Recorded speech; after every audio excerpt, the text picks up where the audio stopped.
The lights in the dealership are bright enough to make the paint gleam. A farmer stands beside a John Deere 9RX 830, running his hand along the fender the way people touch something they still can't quite believe belongs to them. The salesman slides the paperwork across the desk.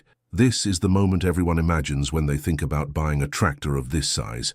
The number at the bottom of the page, the signature, the handshake. For most people watching from the outside, this is where the story ends. The big check is written. The big machine rolls onto the trailer, and the assumption is simple. The hardest financial decision has already been made. That assumption is wrong. What happens in that dealership is not the expensive part of owning a high-horsepower tractor. It is the entrance fee. The real cost, the one that shapes a farm's finances for years, does not begin with a signature. It begins the first time that engine turns over in a field, under load, in real conditions, with real stakes riding on every acre it covers. This is a story about what comes after delivery day. To understand why ownership becomes so complicated, you first have to understand what these machines actually are. A high-horsepower tractor isn't simply a bigger version of the tractor a small family farm might use. It sits in a different category entirely, built for a different kind of agriculture. These are machines designed to pull massive primary tillage tools, run wide planters across thousands of acres, and do it while GPS-guided systems keep every pass within inches of perfection. A Case IH Quadtrac 715 or a Case IH Steiger 715 isn't purchased because a farm wants more power for its own sake. It's purchased because modern row crop and broadacre farming operates at a scale that simply did not exist a generation ago. Fewer people are farming more land, in tighter weather windows, with less room for error.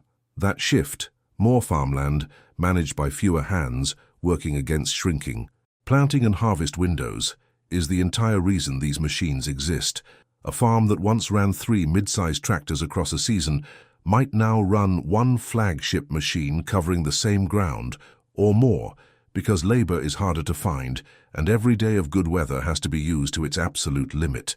It's also the reason their ownership costs behave so differently from anything a smaller operation would ever encounter. When a single tractor is responsible for planting or harvesting thousands of acres inside a narrow window, every hour it works and every hour it doesn't carries a weight that a smaller machine on a smaller farm simply never has to bear. Scale changes everything downstream of the purchase, and that includes the way these machines are financed, maintained, and eventually replaced. Walk onto almost any large equipment lot and you'll hear a number. That number is not the price. The advertised base price on something like a John Deere 9R710 or a New Holland T9.700 describes the tractor in its simplest possible configuration. Almost nobody buys it that way. Precision agriculture packages get added. Auto steer and advanced GPS correction systems get added. In-cab display upgrades, telemetry subscriptions, hydraulic configurations built for specific implements. All of it gets added, one line item at a time, until the tractor in the field looks nothing like the tractor in the brochure. Then there's the choice between tracks and wheels. A Class Xerion 12.650. TerraTrack or a track-equipped 9RX doesn't just cost more to buy than a wheeled equivalent.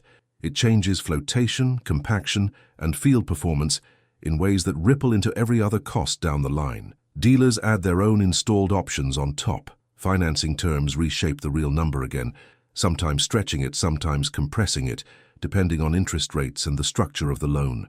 By the time a farmer drives that tractor off the lot, the figure they actually paid can look dramatically different from the number that first caught their attention. 2 tractors, with the same model name, sitting side by side on the same lot, can carry price tags that differ by a substantial margin, simply because one was built for basic operation and the other was built for the exact combination of implements, terrain, and precision tools a specific farm actually needs. That's part of what makes this world so easy to misunderstand from the outside. There isn't one price for a Case IH Quadtrac 715 or a John Deere 9RX 830. There's a range, shaped by choices that only make sense once you understand the work the machine is being built to do, and that number, however large it turned out to be, is still only the opening chapter.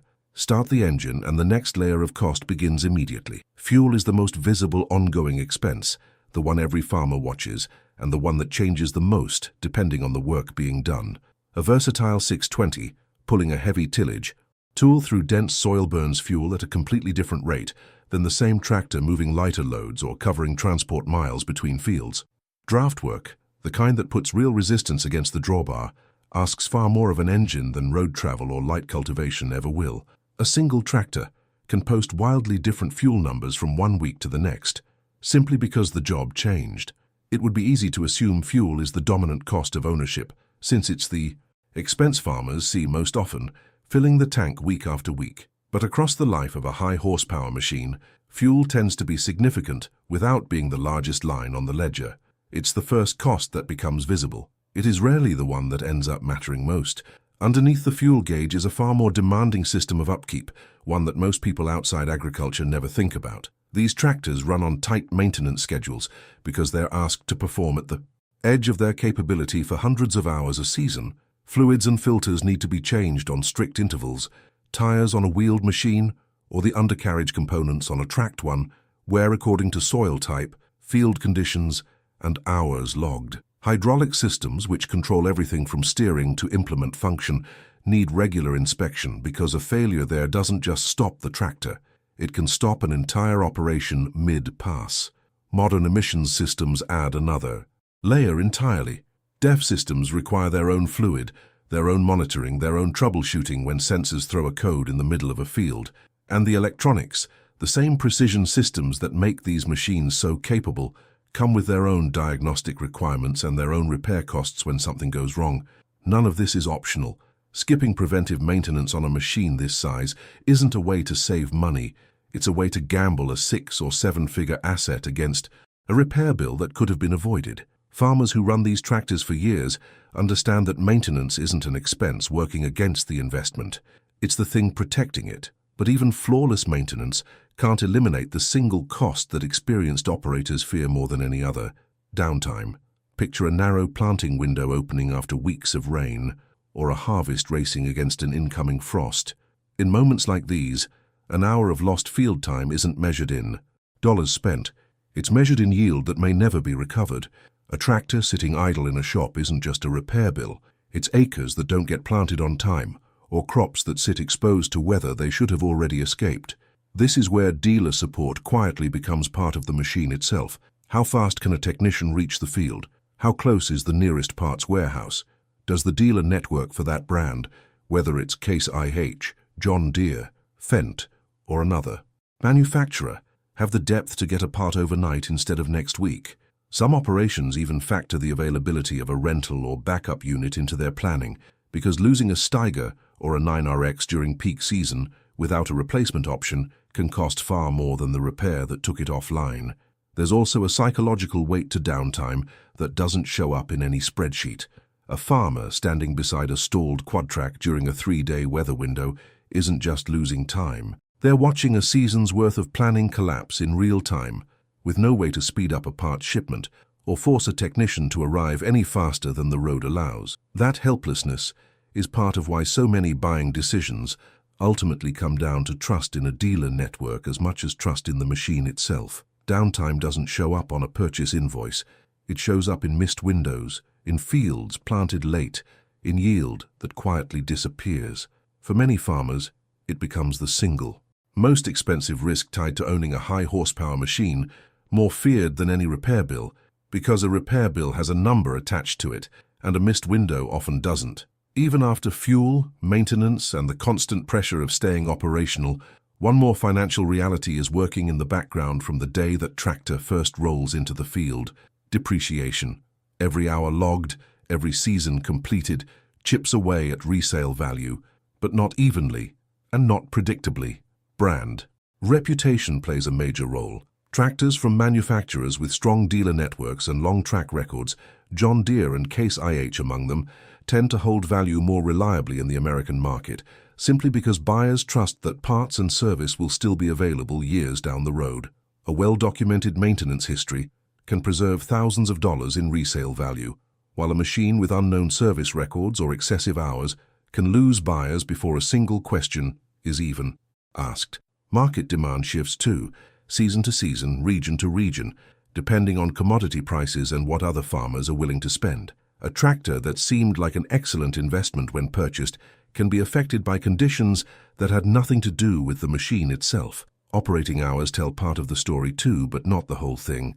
A tractor with lower hours isn't automatically worth more if those hours were spent under constant heavy draft work in punishing soil, while a machine with more hours but a gentler workload might actually be in better mechanical condition. Buyers in the used equipment market have gotten sophisticated enough to ask these questions directly, and sellers who can answer them with documentation, not guesses, tend to walk away with better offers. This is why the purchase price alone never tells the real financial story. Two identical tractors, bought for the same amount from the same dealer on the same day, can end their working lives worth very different amounts, based entirely on how they were run, maintained, and eventually sold. The invoice from delivery day captures a single moment. The resale value captures everything that happened in between. By the time all of these layers are accounted for, fuel, maintenance, downtime risk, depreciation, a different picture of the high-horsepower tractor comes into focus. These machines were never simply expensive pieces of equipment. They are business assets, evaluated the same way any serious capital investment would be evaluated, by what they return over years of work, not by what they cost on delivery day. That's why experienced farmers keep buying them, even knowing everything that comes after the purchase. The smartest choice on a lot isn't always the cheapest tractor. Sometimes the machine with the higher price, the stronger dealer network, and the better resale history ends up being the more economical decision once every season is added up. The most expensive tractor in the lineup is not automatically the worst investment. Sometimes it's the opposite.